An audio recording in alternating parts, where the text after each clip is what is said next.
Assalamualaikum warahmatullahi wabarakatuh. Ketemu lagi dengan Pak E. Di sini negara kita telah menjadikan Pancasila sebagai ikatan kenegaraan kepada penduduknya, yaitu tentang kedamaian, kesentosaan, dan kebaikan bagi negara Indonesia. Maka banyak suku-suku di Indonesia ini agar tidak terpecah belah. Maka Pancasila itu terbit untuk kekuatan dasar negara Indonesia yang luar biasa. Tidak terikat dengan yang lain, tetapi berdaulat, adil, dan makmur. Di sini sedikit ingin menjelaskan, karena Pancasila ini ialah daulat Indonesia, lambang negara kita, kekuatan negara kita, persatuan yang luar biasa, agar manusia tidak berpecah belah dengan kenegaraan itu sendiri. Akan dijelaskan Pancasila untuk bab syariat. 1. Menyebut nama Pancasila. Pancasila itu ialah judul luar biasa. Panca artinya 5, sila artinya ialah adab. Ini diarahkan saja kepada syariat supaya manusia bisa menjalankan 5 perkara untuk orang Islam khususnya, yaitu sholat. Dengan apa? Dengan adab, yaitu adab dengan Gusti Allah, adab sebagai hamba, bagaimana caranya merendah diri kepada Allah. Itu judulnya Pancasila. Itu untuk diartikan kepada bab syariat, menggiring sosial, menggiring rakyat yang muslim agar beribadah dengan sebaik-baiknya. 2.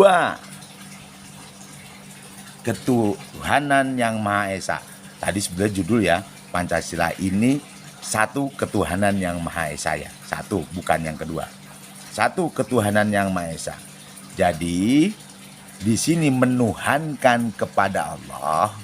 Ini untuk orang Islam ya, menuhankan kepada Allah, yaitu banyak-banyak berzikir kepada Allah.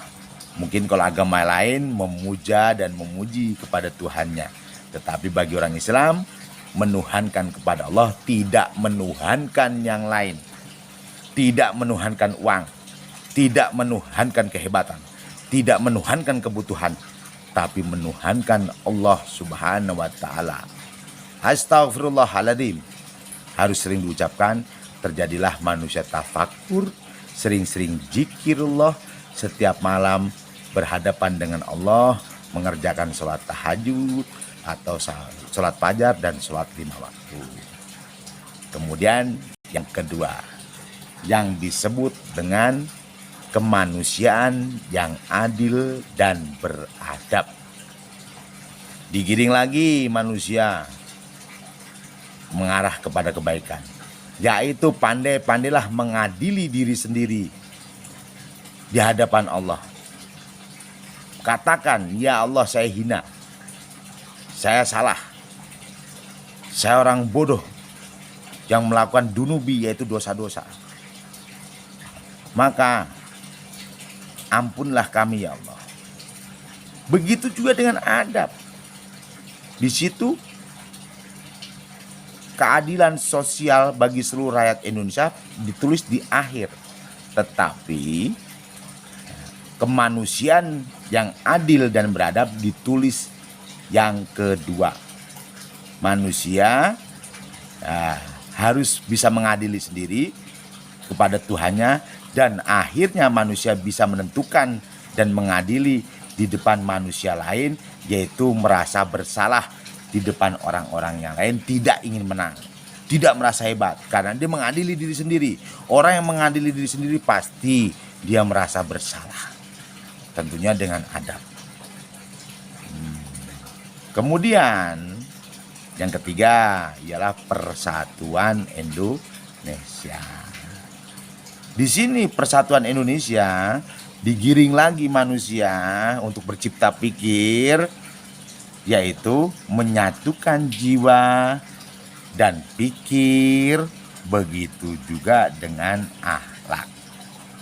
Sudah jelas di situ Persatuan Indonesia, tapi digiring dengan bahasa untuk umat atau untuk manusia, supaya manusia berpikir A, jiwanya A, kemudian juga perilakunya A.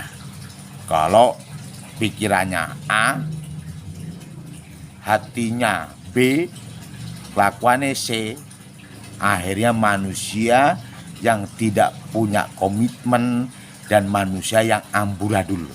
Hidupnya akan cilaka di dunia, begitu juga cilaka di akhirat. Makanya pintar-pintar menyatukan jiwa dan pikir agar menjadi senyawa. Orang beribadah begitu nikmatnya karena hati tidak berdusta dengan pikiran, karena menjadi buktinya akhlak. Nah, karena sudah terjadi rasa terikat dengan jiwa, dengan pikir kepada Tuhan, akan menjadi akhlakul karim. Kemudian yang keempat, kerakyatan yang dipimpin oleh hikmat, kebijaksanaan dalam permusawaratan perwakilan. Jadi kerakyatan, ya ayuhan nas, sudah jelas di situ manusia dipimpin oleh hikmat, yaitu para rasul yang diutus oleh Allah untuk menegakkan syariat Islam bagi yang muslim. Kemudian utusan-utusan Tuhan lain banyak, tentunya untuk mengarahkan kepada Tuhannya. Jadi adanya Rasulullah Shallallahu Alaihi Wasallam, manusia disuruh beretikat untuk bermusyawarah kepada Tuhannya, yaitu yang disebut doa. Doa itu banyak sekali. Keluhan jiwa, ungkapan jiwa, sholat taubat, atau apapun segala-galanya yang disebut ungkapan jiwa, itu ialah bermusyawarah atau yang namanya doa. Pada akhirnya manusia itu berdoa, ya, habis bermusyawarah, akhirnya perwakilan.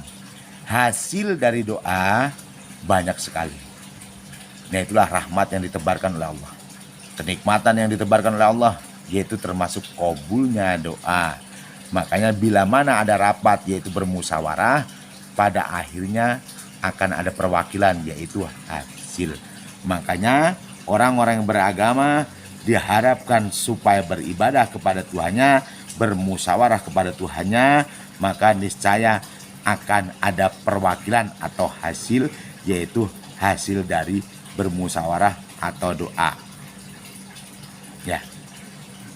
Yang terakhir ialah keadilan sosial bagi seluruh rakyat Indonesia. Yang disebut keadilan sosial di sini karena sifat Tuhan, yaitu kalau orang muslim Allah Subhanahu wa taala. Karena Allah Subhanahu wa taala ialah sosial bagi makhluknya, bagi hambanya, bagi ciptaannya semua, Allah itu sosial.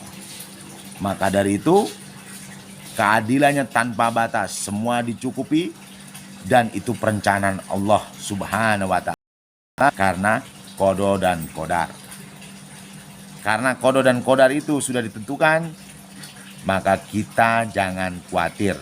Tuhan sudah mengerti keinginan kita dan kita tidak akan terlunta-lunta untuk sampai hari berikutnya.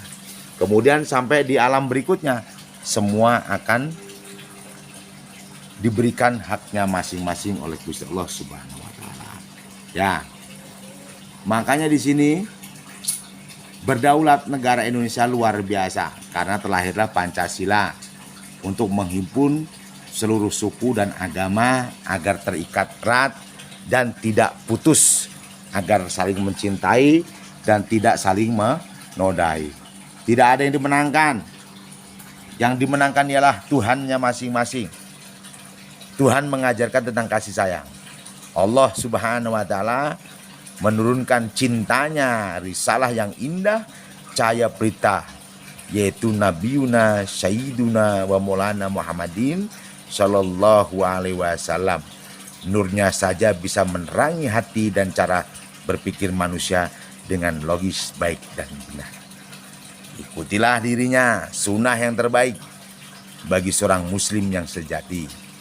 Makanya kenegaraan membuat Pancasila aturannya supaya terikat satu sama lain.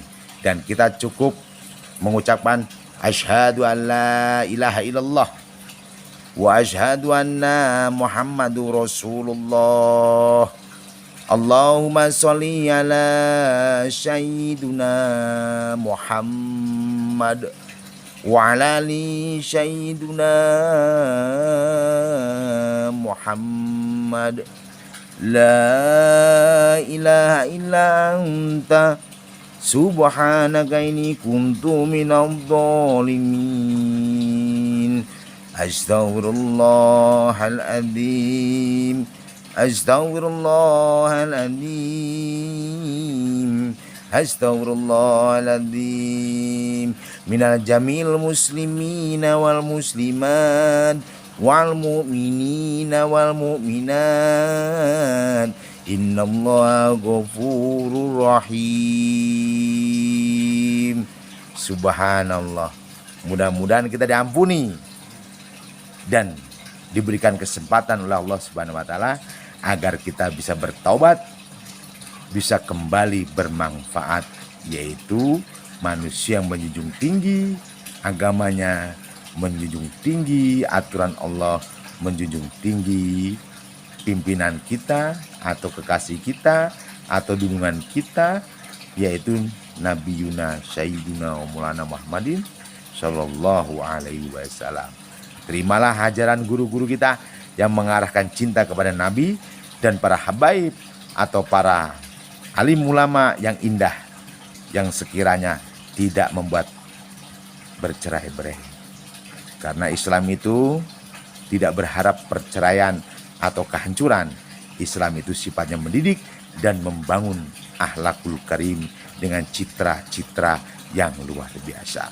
Subhanallah, karena Allah mempunyai keinginan yang luar biasa.